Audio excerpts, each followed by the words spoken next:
Bincang Santai Carut TV kembali menjumpai pemirsa. Kalau minggu kemarin kita sudah bersama Bapak Bupati Cirebon bagaimana membahas tentang masalah hati dalam memimpin. Kali ini saya sudah berada di sebuah sanggar yang menurut saya bukan sanggar yang muda, karena sanggar ini adalah salah satu sanggar tua, di mana di tempat ini kalau tadi pemirsa lihat di awal tayangan, mulai dari beberapa TV nasional sampai kunjungan dari wisatawan mancanegara, mereka sudah datang di sanggar yang terletak dulunya. Ini saya cerita pertama kali dulu ya, pertama kali sejarahnya sanggar ini. Ada seorang maestro tari topeng dari Kabupaten Cirebon. Kisah yang sangat panjang dalam melestarikan budaya yang ada yang satu ini. Pada akhirnya dilanjutkan oleh sang putra. Dari usia muda beliau meneruskan terkait tari topeng ini. Namun sayang pemirsa, pada perjalanannya sanggar itu harus rata dengan tanah. Sebuah kisah yang pilu namun memberikan motivasi pada sang penerus. Dan sudah bersama saya ada Kang Inu Kertapati, maestro tari topeng Cirebon. Assalamualaikum. Waalaikumsalam. Terima kasih nih Kang, di balik kesibukan rutinitas dari sanggarnya Kang Inu ini, Bincang Santai Carut TV ini diterima di sini. Ini sebenarnya kita merencanakan datang ke sini ini, kita ingin tahu Kang Inu, sejarah dari almarhum Bapak Sujana Arja selaku orang tua dari Kang Inu, maestro topeng Cirebon. Nah, sekarang dilanjutkan oleh putranya, sebuah bakti ya, kalau menurut saya bakti yang sungguh luar biasa. Kalau boleh tahu nih, ini kan tadi kalau saya tidak bicara sekarang dulu lah, kalau TV nasional sudah, sampai kunjungan orang lain sudah. Kalau boleh saya tahu nih, pertama kali belajar tari topeng itu umur berapa? Mas Rodi, saya belajar tari topeng di Solo itu mungkin dulu saya nggak ngerti umur ya. Yang pasti waktu itu saya masih sekolah kelas 4 SD Mas. Kelas 4 SD saya mulai belajar. 4 SD ya, kelas 4 SD. Jadi kurang lebih ya kalau nggak salah 9 tahun gitu. Ya, kurang lebih usia saya yang ke 9 tahun itu kan saya mulai belajar menari sama bapak saya, sama ayah saya gitu ya. Tadi sebelum Mas Rodi tadi. Iya, Bapak Sujana Arja, maestro tari topeng Cirebon. Nah, sebenarnya apa yang mendasari Kang Inu sendiri ingin belajar? Kan biasanya ada orang tua tuh, memang ini dari orang tua atau memang panggilan hati atau seperti apa? Jadi gini Mas, dulu maklum di ini ya, di kalangan saya di sekolah gitu. Di sekolah ini berangkat dari saya, teman-teman saya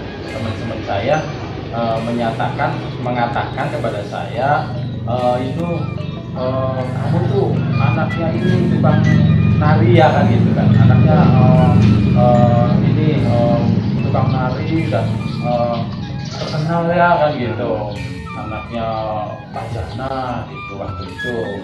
Dan ternyata bapaknya kamu tuh ini yang sering keluar negeri apa dan seterusnya lah. Iya itu. Nah, dan lain-lain. Ini dari teman seperti itu. Kemudian ya mungkin barangkali itu motivasi, motivasi.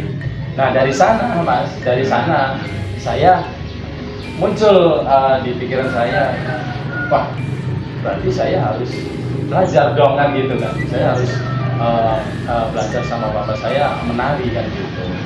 Nah dari situ kemudian saya rasa sebutlah penasaran gitu, rasa keyakinan saya, rasa penasaran saya akhirnya ya udah itu dari situ akhirnya saya kalau sebut matur sih saya matur ke orang tua saya, ke bapak saya gitu. Nah, terus manggil orang tua. Bapak, saya mau belajar nari. Dan itu dulu tuh ibaratnya begini kita ngobrol gitu, saya matur, ini ngobrol. Saya nggak tahu sih apa yang ada di dalam jawaban dalam hati bapak saya gitu. Tapi bapak saya ya cuman gitu aja ngambut. Ya udah Saat itu. saat itu. Artinya sudah itu aja, ya sudah.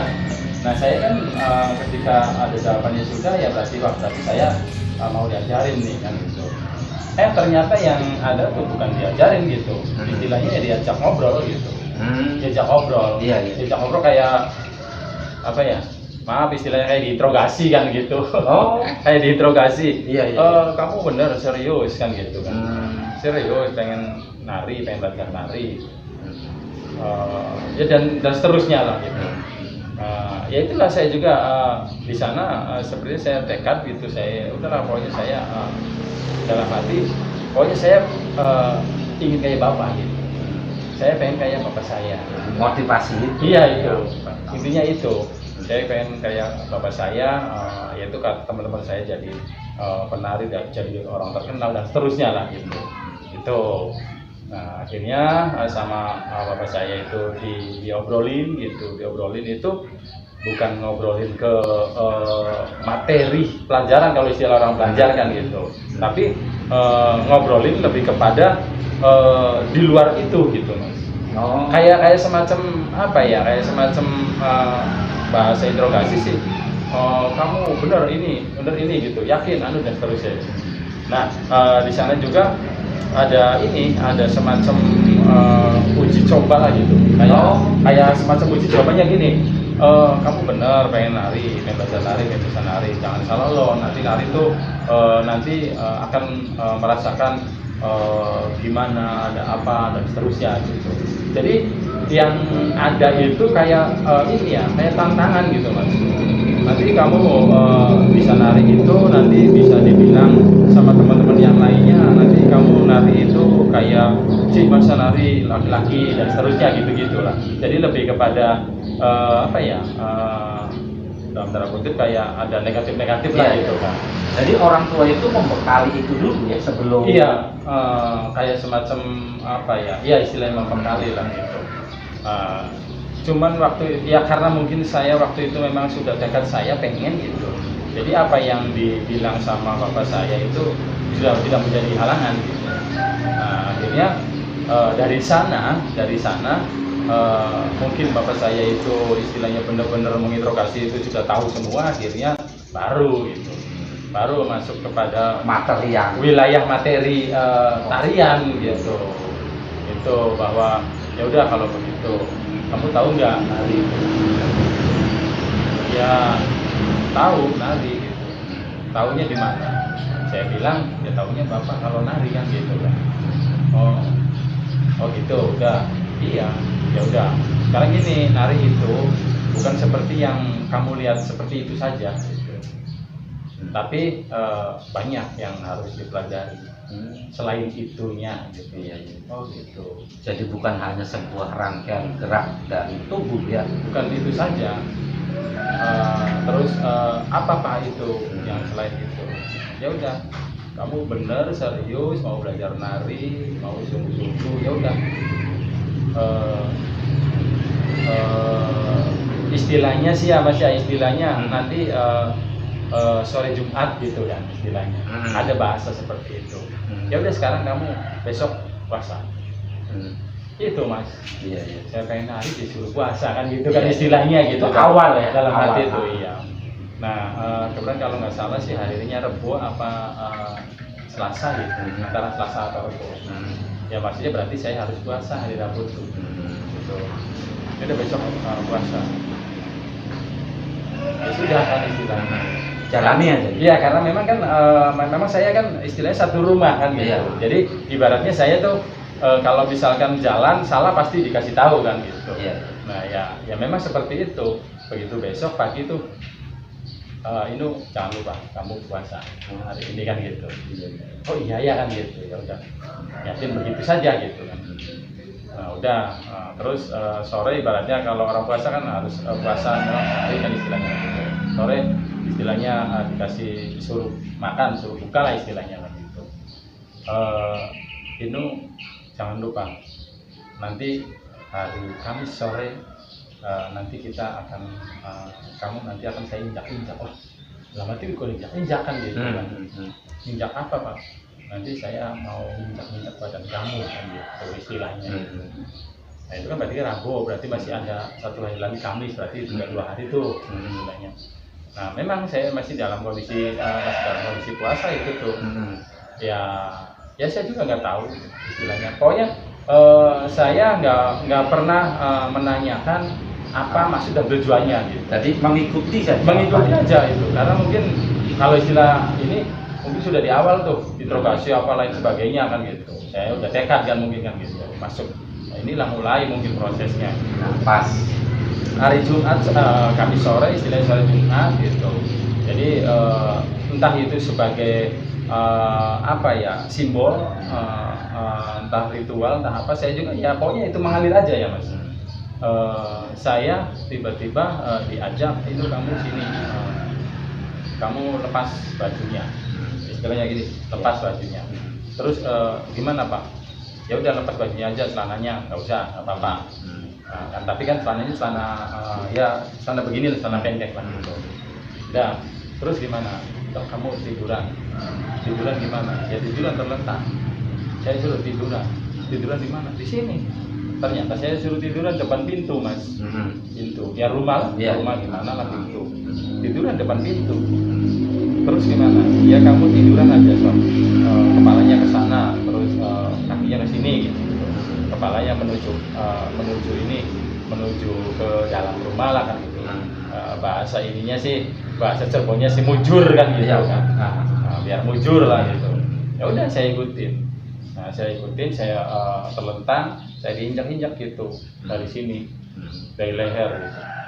Injak pakai kakinya, apa terus gitu, terus ke kaki, diinjak gitu. Ya, tapi memang nggak diinjak-injak kayak orang capek tuh diinjak-injak gitu enggak sih. Jadi yang saya saya alami, saya rasakan sepertinya kayak katakan kayak simbol kan gitu ya, gitu. Udah, sekarang kamu tengkurap kan gitu, istilahnya tengkurap, balik badan, tengkurap, injak-injak lagi dari sini. Udah gitu, terus ya saya diem aja kan, udah kamu selesai, nggak pakai lagi bajunya, udah pakai bajunya, terus ya ngobrol, kamu sudah tadi sudah saya kerja, udah sekarang kamu terusin puasanya karena memang masih jam-jam asar lah kan gitu, masih ya standarnya patokannya maghrib kan gitu kan buat buka puasa. Nah terus habis itu ya intinya diobrol lagi, ya sudah besok kita mulai ya nari gitu. Mulai nari ya dalam arti kan wah saya hari ini besok kan gitu. Nah pas pada waktunya saya ngobrol begini, intinya yuk latihan kan gitu. Iya, ya udah datang begini latihan. Gimana Pak? Ya sudah sok latihan. Saya bingung ya gitu kan. Iya. Latihan gimana latihannya? Apa Pak latihannya gimana? Ya udah kamu berdiri kan gitu. Berdiri bahasa Cirebon ngadeg kan gitu. Nah saya berdiri kan, misalkan begini saya sok di situ berdiri, bangun di situ. Saya berdiri kan, yang menghadap bapak saya. Berdiri kan sayanya. Wah mulai ini mungkin proses gitu. Iya. Berdiri. Iya berdiri kan, saya nggak pernah ini berdiri gitu enggak. Iya. Ya dalam hati saya ini sudah berdiri saya kan gitu. Berdiri bukan begitu kan gitu. Pikir saya dalam hati itu terus harus gimana? Kamu kan tahu latihan. Ya dalam hati saya kan gitu kan. Saya pokoknya bicaranya dalam hati semua kan gitu. Ini saya sudah berdiri. Jadi saya tuh mau latihan di mana kan gitulah istilahnya, kalau harus saya menyampaikan, kalau harus saya melawan gitu. Tapi kan saya nggak mungkin melawan istilahnya kan gitu. Ya udah ikutin. Kamu berdiri itu berdiri nari ngadegin joget. Pikir saya ngadegin joget berdiri nari kayak gimana ya? Ya udah setahunya saya kan gitu. Katanya kamu tahu nari. Iya sih tahu, tapi ya nggak tahu juga gimana ya berdiri kan. Ya udah berdiri nari itu begini, buka kamu kakinya kan gitu. Awal ya. Ya awal tuh. Buka kakinya, ya saya udah buka. Nah bapak saya tiba-tiba istilahnya ya maaf ngambil setik gitu mas. Setik untuk nabuh gendang. Yang panjang tuh ya? Ya yang panjang, kain tangkai lah istilahnya kan gitu. Pikir saya barangkali bukan buat saya gitu kan. Tiba-tiba ngambil langsung disabetin ke kaki saya. Kaki berdiri itu bukan begini gitu. Ini sih Kaget dong. Kaget kan. Ya udahlah, tetap aja kan, terus kan gitu. Yang namanya kaki berdiri nari itu bukan begini. Begini, ikutin. Lihat nih saya. Ya, saya ikutin kan. Nah terus dengkulnya nggak begini kan gitu. Jadi ngambil stik kendang itu memang buat media saya berlatih berarti kan gitu kan. Gitu. Jadi dari mulai begitu mas. Jadi mungkin kemudian ada penjelasan bahwa itu kan berdiri gitu istilahnya. Ya ini sih setelah ini beberapa waktu kemudian setelah berjalan kan gitu. Apa yang dilakukan dari awal sampai ini tuh semua dikasih tahu kan gitu. Semua dikasih tahu, ibaratnya di akhir lah gitu. Di finishnya kasarnya kan gitu. Tapi kenapa itu begitu? Kenapa ya begini? nah diantaranya itu salah satunya saya waktu itu suruh berdiri seperti itu kan.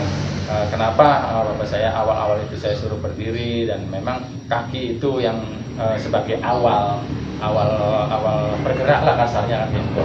Kaki itu di mana-mana juga bagaimana kaki istilahnya kan, bagaimana kaki berjalan kemana kita mau kemana itu ya kaki gitu, yang menggerakkan berjalannya.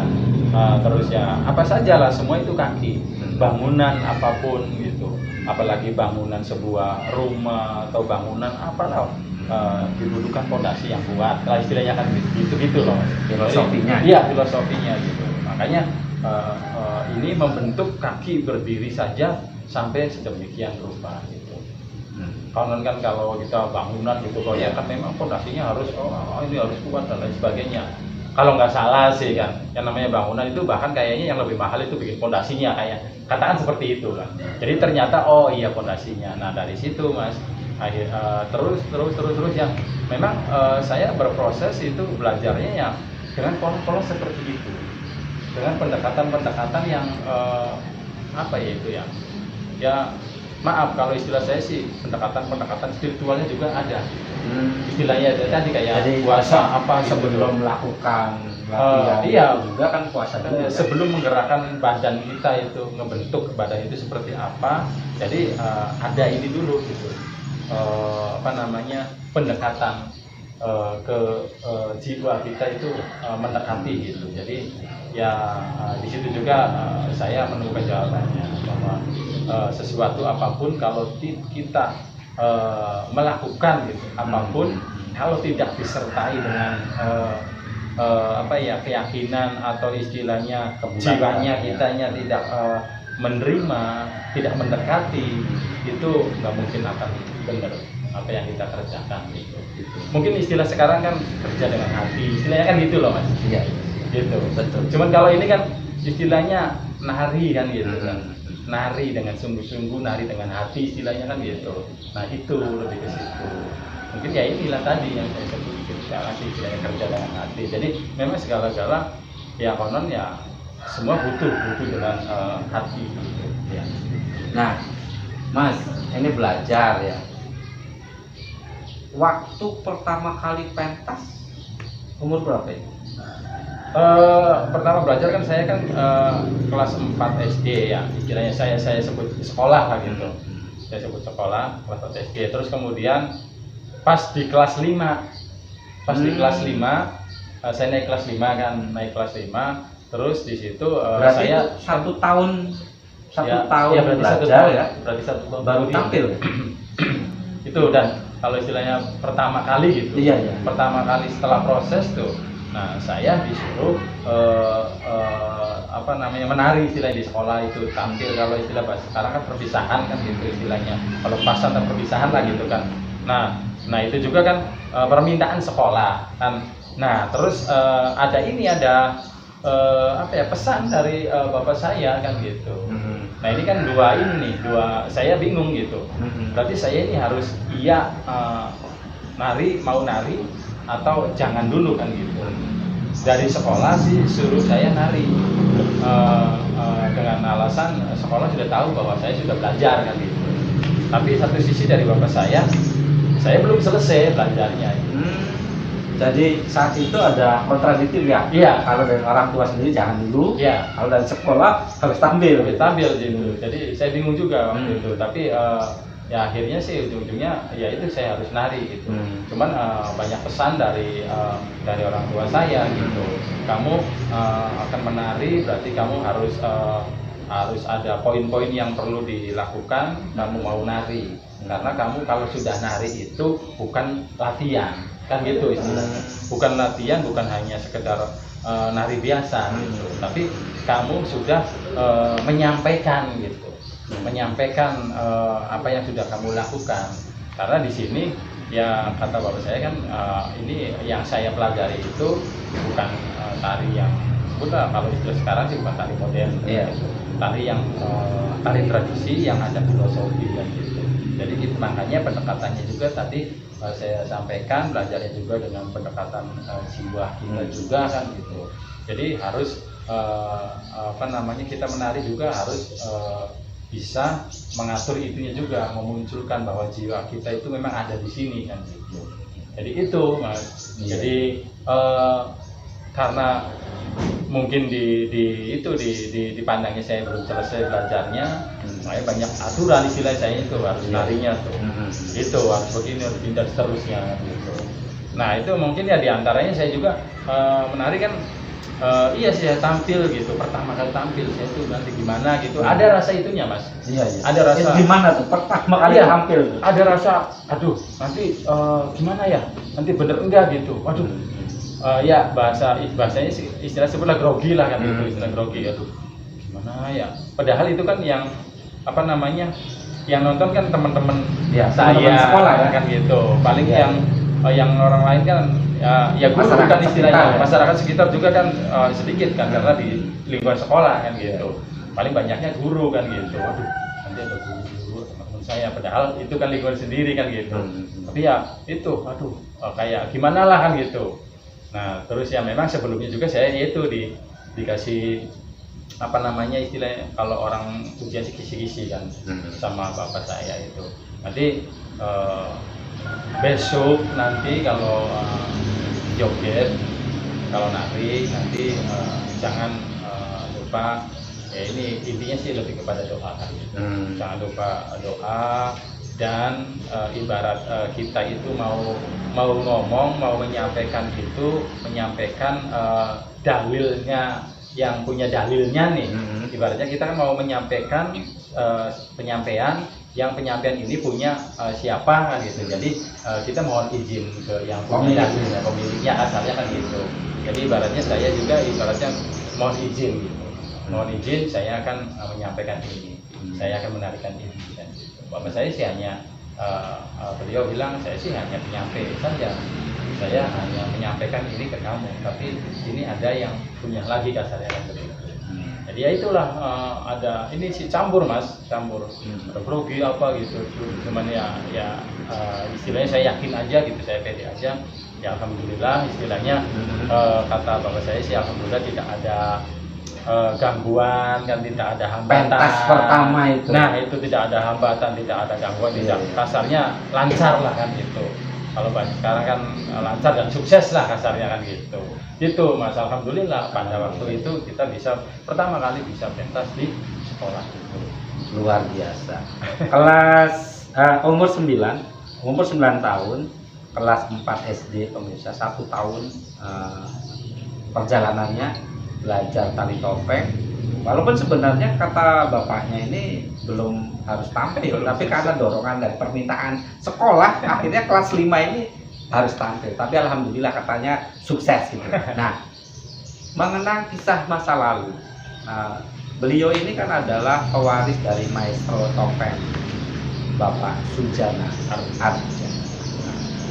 Mas Inu Kertapati ini tentu ada sebuah kebanggaan atau apa yang dirasakan saat ini setelah meneruskan beliau ini? Kebanggaan yaitu Mas, saya dulu memang diajarin gitu, belajar itu orang tua saya membekali itu bukan membekali materi gitu. Bukan membekali materi, tapi lebih kepada membekali bahwa saya dikasih pelajaran, saya dikasih ilmu ini adalah untuk menyampaikan atau sebutlah bahasanya kayak semacam sebutlah sosial lah, bahasa cepatnya lah kan gitu. Jadi kita harus bahkan nanti ke depan kita itu bukan saja ini, kalau memang kita punya lebih materi, bahkan silakan aja kita kasih juga materi kan gitu, bukan hanya ilmu saja kan gitu. Artinya dari sini saya mempunyai kebanggaan tersendiri gitu, bahwa ternyata memang dari dulu juga penanaman bahwa kita itu materi atau dunia itu tidak segala-galanya kan gitu. Nah, terlebih lagi kebanggaan di sini ya tadi dunia atau materi tidak segala-galanya, karena ya jujur saja saya kalau dibilang berlimpah harta atau punya materi, saya nggak punya materi, sebutlah saya nggak, kalau orang kerja saya nggak punya pekerjaan gitu loh Mas. Tapi artinya kalau sebutlah kalau nggak punya pekerjaan berarti saya nggak punya uang kan, otomatis kan gitu. Tapi ya alhamdulillah gitu, yang menjadi kebanggaan saya di sini, saya hanya dikasih materi pelajaran tentang tari ini gitu. Standar kita orang bepergian lah gitu, hanya berkendaraannya ini, hanya modalnya cuman ini, saya bisa membawa ini, menyampaikan ini, bisa kemana-mana gitu Mas. Artinya sebutlah bahasanya saya sih melestarikan ini, ternyata saya menyampaikan melestarikan ini bukan hanya di sini saja ya, gitu. Bukan hanya lokal, ternyata saya bisa sampai ke luar internasional juga gitu loh Mas. Nah, dalam hati saya, apakah ini bukan sebuah kebanggaan gitu? Itu maksud saya sih. Jadi memang benar gitu, orang tua saya tidak ngasih mewariskan itu bahasa saya di Cirebon sih, orang bisa ngupai, orang bisa nyamoni dunia, tapi kang bisa dipai yaitu ilmu istilahnya. Oh iya ini gitu. Ya warisan dari leluhur itu memang ya, ini mungkin barangkali betapa berharganya warisan itu, tidak bisa dinilai dengan materi, uang masalahnya. Nah itulah mungkin yang menjadi kebanggaan buat saya gitu Mas. Oh saya bangga, dan saya di luar ini juga berarti iya saya bangga juga gitu. Saya bangga bisa begini, bisa menyampaikan ini ke sampai mancanegara gitu. Saya bangga punya orang tua saya yang ya itu dulu kata teman saya di sekolah itu, ini orang hebat dan lain sebagainya gitu. Oh iya ternyata kan itu. Terlebih-lebih sekarang gitu Mas. Lebih-lebih sekarang saya bangga gitu istilahnya. Saya diwarisi bapak saya itu, ya memang saya istilahnya bisa kalau bergaul bisa bergaul, istilahnya kita bisa banyak teman gitu dan lain sebagainya gitu, dan saking bangganya gitu Mas. Ya ini juga ya terkait ya saya sebagai pewaris itu istilahnya, dan akhirnya di sini banyak semuanya, hampir semuanya gitu orang gitu mencari saya itu sebagai pewaris dari bapak saya dan Arja. Itu sih terkait itu juga, akhirnya ya udahlah, saya saking bangganya gitu, saya berarti sampai nama juga saya foto itu, ya udahlah saya namanya Ibu Sujana Arja sajalah kan gitu. Karena saya saking bangganya sama bapak saya gitu. Jadi nama juga saya ya udah saya jadikan nama Ibu Sujana Arja saja gitu. Itu Mas. Jadi bangganya itu tak ternilai, tak apa gitulah. Tak bisa diungkapkan dan Iya gitu. Nah, pemirsa, dengan melestarikan tari topeng ini, Kang Inu ini sudah melanglang buana. Kalau boleh tahu, keluar negerinya kemana aja tuh? Kalau istilahnya saya ya bingung sih merentetnya gitu, Ya, urutkannya. Ya, yang ingat saja. Yang ingat saja lah. Maksudnya saya kalau istilahnya ngacak lah istilahnya kan gitu. Memang kalau pertama kali saya ke luar negeri itu ke negara masih Asia kan gitu. Pertama kali saya di negara kecil yang memang pada waktu lagi mulai berkembang namanya Taiwan. Pertama kali saya ke sana ke luar negeri itulah kasarnya. Terus ke Taiwan, terus ke Korea, Korea Selatan, Korea Selatan, terus ke Thailand, Malaysia, termasuk Singapura sendiri gitu. Korea sudah tadi, Australia, Jepang, Australia. Nah, terus kemudian di Eropa, Inggris, Swiss, Rusia, termasuk Jerman. Jadi ke Rusia juga pernah ya? Pernah, Iya. pernah. Termasuk ke Jerman. Nah, itu disebutlah Eropa ya, Eropa. Nah, terus di Amerika, di New York, Kanada, California, Santa Cruz, gitu, Arizona, Buffalo apa istilahnya Buffalo tak apalah gitu, Buffalo, yang saya ingat itu. Terus kemudian di Timur Tengah tuh Dubai tadi ya, Dubai. Nah tapi itu juga Mas, itu tuh kayak Australia nih, saya tuh nggak tahu sudah 3 kali atau sudah 4 kali gitu istilahnya. Ke Australia ya? Iya, di Korea juga nggak tahu 2 kali, nggak tahu 3 kali gitu. Intinya nggak sekali nih. Iya, iya. Hampir semua nggak sekali gitu. Semuanya. Jadi ya itulah tadi. Ini kalau istilah saya juga tadi sebagai kebanggaan saya, bukan saya gimana-gimana, ini saya tuh bangga sekali gitu. Bangga sekali saya diwarisi oleh orang tua saya gitu. Sebuah prestasi yang akhirnya Kang Inu ini bisa keliling dunia ya. Iya. Nah, kalau boleh tahu nih, dari seluruh negara Asia, terus Eropa ya, mulai dari Rusia, Jerman, Inggris, dan seterusnya sampai Amerika, negara mana yang paling mempunyai kesan yang mendalam gitu? Kalau saya sih istilahnya ya kalau secara umum memang di luar negeri itu istilahnya apa ya, buat kalau kita ngobrolin tentang budaya ya, di luar negeri memang budayanya ini ya, penghargaan atau Apresiasi lebih ke apresiasi terhadap budaya itu tinggi secara umum ya. Terlebih lagi kalau mungkin karena intens waktu itunya saja saya di luar negeri itu, di Amerika, di Australia itu saya mengalami, maksudnya melakukan apa namanya, pengajaran atau istilahnya workshop gitu. Oh, jadi selain nari, iya, memberikan workshop juga, mengajarkan juga gitu. Nah, ngajak saya sih. Tadinya saya kepikiran Mas, cuman ini Mas Todi itu di mana sih ya gitu tuh. Saya cari-cari pada waktu itu belum ketemu Mas. Mungkin sekarang kalau sudah ketemu begini, nanti saya mau keluar negeri lagi, mungkin saya ajak lah. Siap, pemirsa, saya mau diajak keluar negeri. Kemana ya? Baik, setelah keliling dunia itu, tentu ini semakin apa ya, membulatkan Kang Inu ya untuk menekuni dunia tari topeng ya. Apa atau seperti apa lah, barangkali mau pindah haluan dengan profesi lain atau gimana? Ya, bahasa Mas tadi membulatkan gitu. Memang saya dari dulu sudah membulat gitu. Nah sekarang malah tambah tambah berbulat-bulat lagi mas, gitu istilahnya, tambah bulat sekali. Gitu. Lebih kukuh gitu. Lebih ke walaupun istilahnya saya dalam perjalanannya sekarang gitu, dalam pengelolaan khususnya pengelolaan sanggar istilahnya gitu. Walaupun sekarang juga saya istilahnya harus bahasanya ikut umum kan gitu, istilahnya ikut umum untuk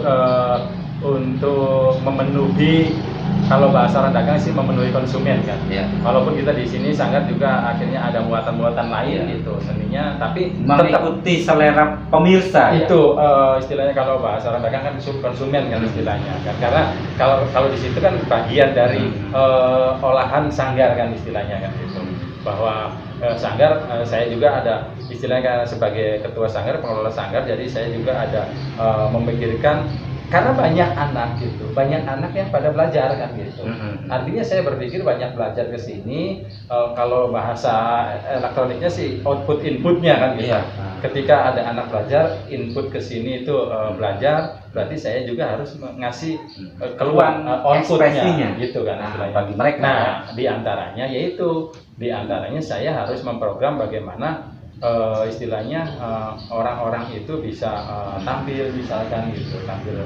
Nah, terlebih lagi tampilnya beragam kan, ada tarian ini, ada kesenian ini kan gitu. Akhirnya saya bikinlah gitu muatan-muatan yang lain gitu. Karena nah ini kan bagian dari bagaimana pengelolaan sanggar kan. Tetapi kembali lagi kalau secara ideal saya gitu, ideal saya tetap kan gitu. Ibaratnya tadi mungkin raganya saya begini gitu, tapi jiwanya saya ada gitu ya. Istilahnya keyakinan saya gitu. Jadi biarkan saja kan gitu. Biarkan saja ini sih kita harus begini, tapi tetap saya kalau harus memilih, saya akan mempertahankan. Makanya sampai dengan hari ini juga saya akan pertahankan gitu. Bahkan nilai-nilai pertunjukannya juga saya pertahankan. Gitu. Saya pertahankan. Ya diantaranya gitu, diantaranya mas. Kalau istilahnya saya harus mempertunjukkan, saya harus nari topeng, ini saya harus bawa beginian gitu, istilahnya gitu. Karena ini adalah nilai bagaimana kita pertunjukannya kan gitu. Kalau boleh tahu ini apa? Ini kan yaitu mas kotak gitu, kotak yang bentuknya segi 5 lah kasarnya kan gitu. Nah, ini kan bagian dari ada dalam filosofi pertunjukan tari topeng. Simbol-simbol. Iya, di situ. Memperkuat bahwa saya menampilkan tari topeng itu tetap kita sebagai penari atau saya menarikan itu nggak boleh jauh dari sini. Gitu. Ada filosofi tersendiri di sini. Ini namanya kotak penopengan namanya. Kotak Dalam sirkulasi cerita di tari topeng itu namanya kotak penopengan. Di mana kotak ini adalah kalau dalam pertunjukannya ya sebenarnya cuma tempat menyimpan topeng atau kedok sebelum dipakai oleh penari. Jadi kita naruh topeng itu nggak sembarang gitu mas, nggak sembarang asal taruh di mana gitu. Itu mas. Jadi ini nih ya. Iya. Jadi makanya ini sampai kapanpun juga saya akan menghargai itu. Gitu. Istilahnya kan gitu. Karena ini filosofi juga kan. Gitu. Ini yang ada pergeseran ya. Kalau saya sering penampilan tari topeng kan di bawah. Nah itu makanya buat mereka, karena mungkin ya itu tadi barangkali kebutuhan sehingga tidak bisa memahami akan istilahnya estetika itunya yang dipentingkan, yang penting pertunjukannya narinya. Jadi barangkali mungkin ini nggak penting lah naruh di mana aja kan gitu. Jadi ya saya juga di sini bertengkar juga di sininya ini di mana begini kan gitu. Tapi ya saya juga kalau marah-marah di situ juga mungkin saya lucu kan gitu. Makanya saya lebih kepada ya udah biarkan mereka gitu, biarkan mereka. Tetapi mereka juga barangkali nanti akan bertanya ketika ini kok setiap nari kok tetap pakai begini gitu tuh, apa sih kan gitu. Makanya penopengan. Ya itu makanya tadi akhirnya ya udah yang mereka atau orang-orang atau anak-anak melakukan nari itu seperti itu, saya sih akan seperti itu. Walau bagaimanapun kondisinya, keadaannya tetap akan seperti itu.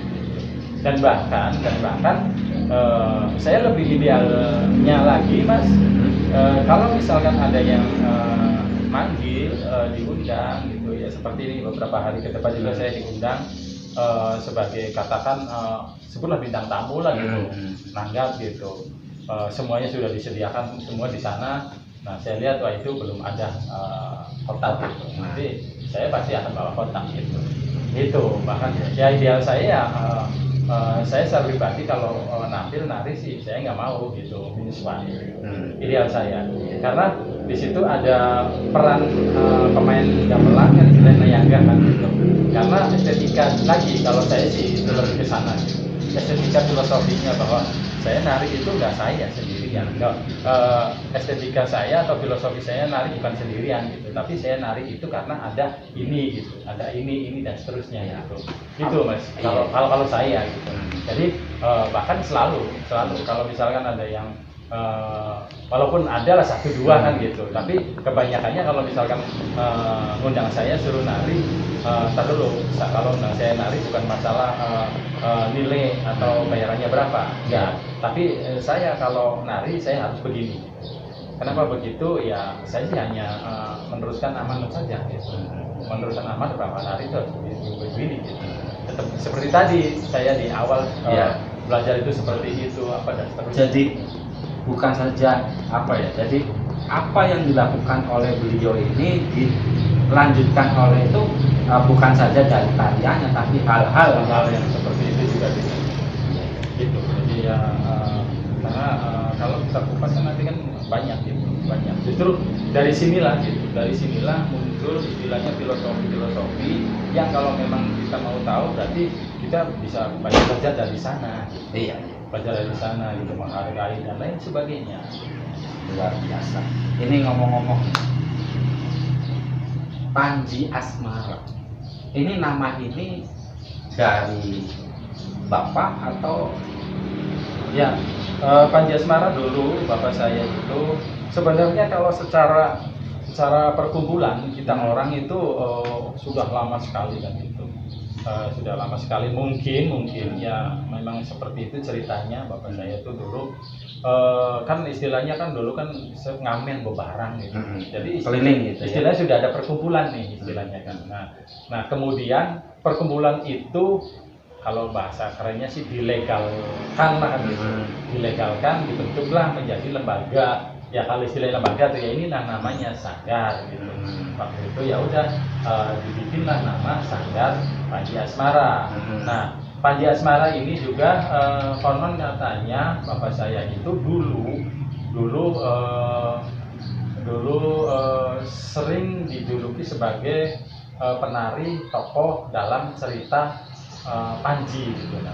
Kan di dalam topeng itu ada pagelaran yang istilahnya cerita Panji kan gitu. Nah bapak saya itu selalu sering menjadi tokoh Panji, namanya Panji Inu Kertapati, di mana Panji Inu Kertapati itu atau disebut juga Panji Asmara Bangun gitu. Di mana tokoh itu orangnya tak kenal pamrih, istilahnya selalu membangun gitu. Senang membangun istilahnya gitu. Jadi Panji Asmara Bangun. Jadi kalau Panji itu simbol atau lambang gitu. Kalau dalam tari topeng kan Panji itu perwujudan dari karakter itu halus kan gitu. Nah Panji Asmara, jadi ada background di sana, ada pengaruh dari sana gitu, bahwa ada pesan bahwa kita bikin grup ini Panji Asmara agar supaya lewat grup saya ini, lewat Panji Asmara yang saya bawa ini, orang itu mau ya katakan mau mencontoh itu, seneng pada, jadi bisa menginspirasi itu. Nah dulu dibikinlah 1969 dimunculkanlah atau dibikinlah ini namanya dilegalkan tahun 69. Sebelumnya sih memang sudah ada inilah perkumpulan gitu. Itu cuma dilegalkan Panji Asmara ya ini tahun 1969. Itu sampai sekarang sampai sekarang. Kang Inu melestarikan ini. Nah, 2006 Mas, 2006 bapak saya meninggal. 2006. Nah, dari 2006 itulah ya saya Dilanjutkan estafet melanjutkan. Gitu. Baik. Tapi memang sebelumnya juga sudah. Sudah. Jadi ketika bapak masih ada pun Masih ada. Mas Inu udah Sudah. kecimpung ya. Itu nanti pokoknya ini Sanggar udahlah silakan kamu urus gitu. Silakan kamu kelola. Karena ya mau siapa lagi, silakan udah. Gitu. Secara ininya udah sah kasarnya. Iya. Kalau pemberian tuh orang tua itu sudah menyatakan gitu.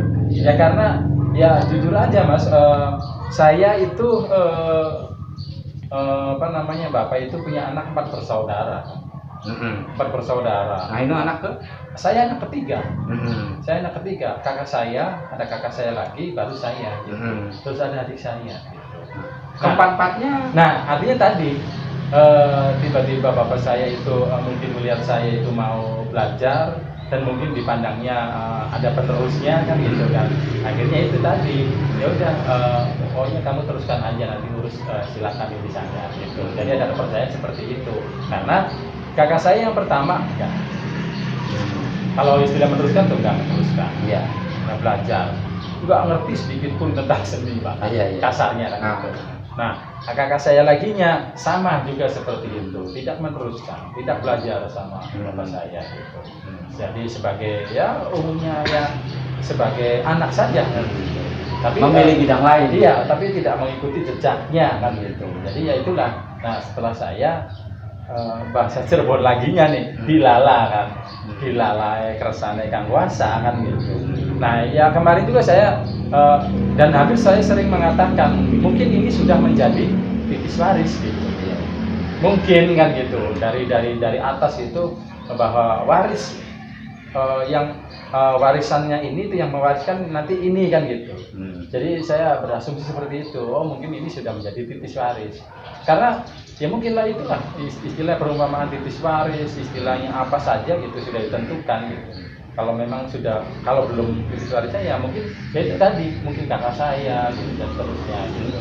Pokoknya nggak terus saja. Ya gitu. Nah terus ya akhirnya terus kemudian saya diikuti adik saya kan gitu. Tapi adik saya perjalanannya prosesnya kan terputus. Artinya terputus itu sebutnya kalau orang belajar itu, kalau orang maaf baca Quran belum sampai khatam kasarnya, tapi maaf itu juga kan itu karena kan memang dari sisi usia juga lebih muda dari saya kan gitu. Terus kemudian 2006 bapak saya meninggal, kan adik saya juga 2006 itu adik saya masih apa namanya usia sekolah kan kasarnya kan gitu.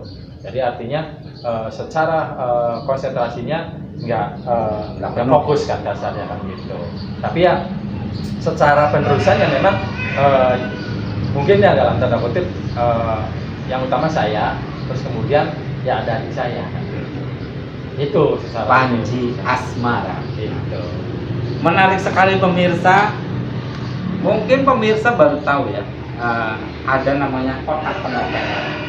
Di balik kotak penopengan juga ada beberapa gerakan tari topeng. Nah, nanti kita akan bedah bersama Kang Inu tentunya. Tapi tidak sekarang pemirsa. Kita nanti akan bahas filosofi dari gerakan tari topeng yang ada, mulai dari Panji, terus apa lagi itu Pak? Samba, Rumyang, Tumenggung, Kelana. dan Kelana. Baik, pemirsa, nanti kita akan membedah lebih dalam filosofi apa dan makna-makna yang tersirat atau pesan yang disampaikan melalui tarian tari topeng itu. Pun begitu dengan sejarah tari topeng Cirebon bersama Inu Sujana Arja.